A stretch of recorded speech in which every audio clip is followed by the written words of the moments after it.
نے شروع کی ہے اور آپ نے اگر کل آبزرو کی ہو سارا دن جو سماعت چلی تھی اس کے اندر جو جج صاحبان نے سوالات اٹھائے تھے اور جو ان کے چہرے پہ حیرت تھی کہ کس قسم کے چارجز لگائے گئے، فرد جرم جو عائد کی گئی، جو 3 نکات تھے اور کیا اس کے ساتھ جو ایویڈنس دیا، تو انہیں بھی تعجب تھا. جیسے کہ شاہ محمود قریشی کے حوالے سے انہوں نے جب کورٹ روم میں ان کی سٹیٹمنٹ پڑھی تو جج صاحب نے کہا کہ کیا یہ شاعری ہے، کیونکہ مجھے تو سمجھ بھی نہیں آئی کہا کیا گیا ہے اور اس میں ایسا کیا کہہ دیا گیا جس پہ یہ کیس مرتب ہو سکے. خان صاحب کی سٹیٹمنٹ سن کے بھی انہوں نے کہا یہ ایک سیاسی بیان تھا، مگر اس میں ایسا تو کچھ نہیں ہے کہ جس کے اوپر سیکرٹ ایکٹ لگے.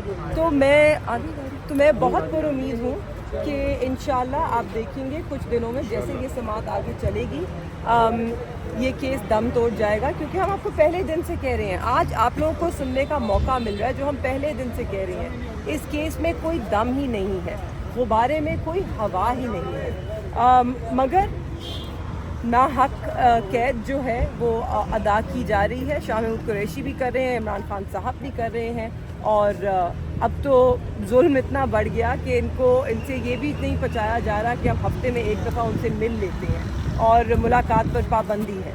2 ہفتے کی پابندی کہا گیا ہے، مگر ہمیں تو نہیں معلوم، شاید یہ 2 ہفتے سے 3 ہفتے اور کر دیں. ان کی مرضی ہے نا، اس وقت ملک میں قانون تو ہے نہیں، لا قانونیت ہے، جس کی لاٹھی اس کی بھینس. تو ہمیں تو صرف عدالتوں سے امید ہے اور دعا بھی کرتے ہیں کہ ہمیں انصاف ملے گا اور دونوں کو رہائی ملے گی. Thank you.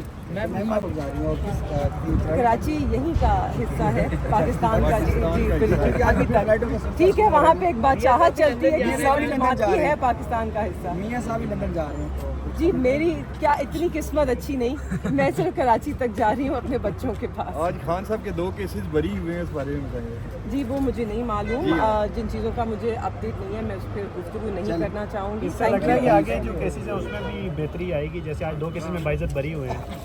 جی بہت پر امید ہیں، ہم بہت پر امید ہیں کہ جیسے جیسے کھل کے باہر ہائی کورٹ میں ایک اوپن عدالت میں جو کیس آئے گا اس میں انصاف ہوتا نظر آئے گا. Thank you.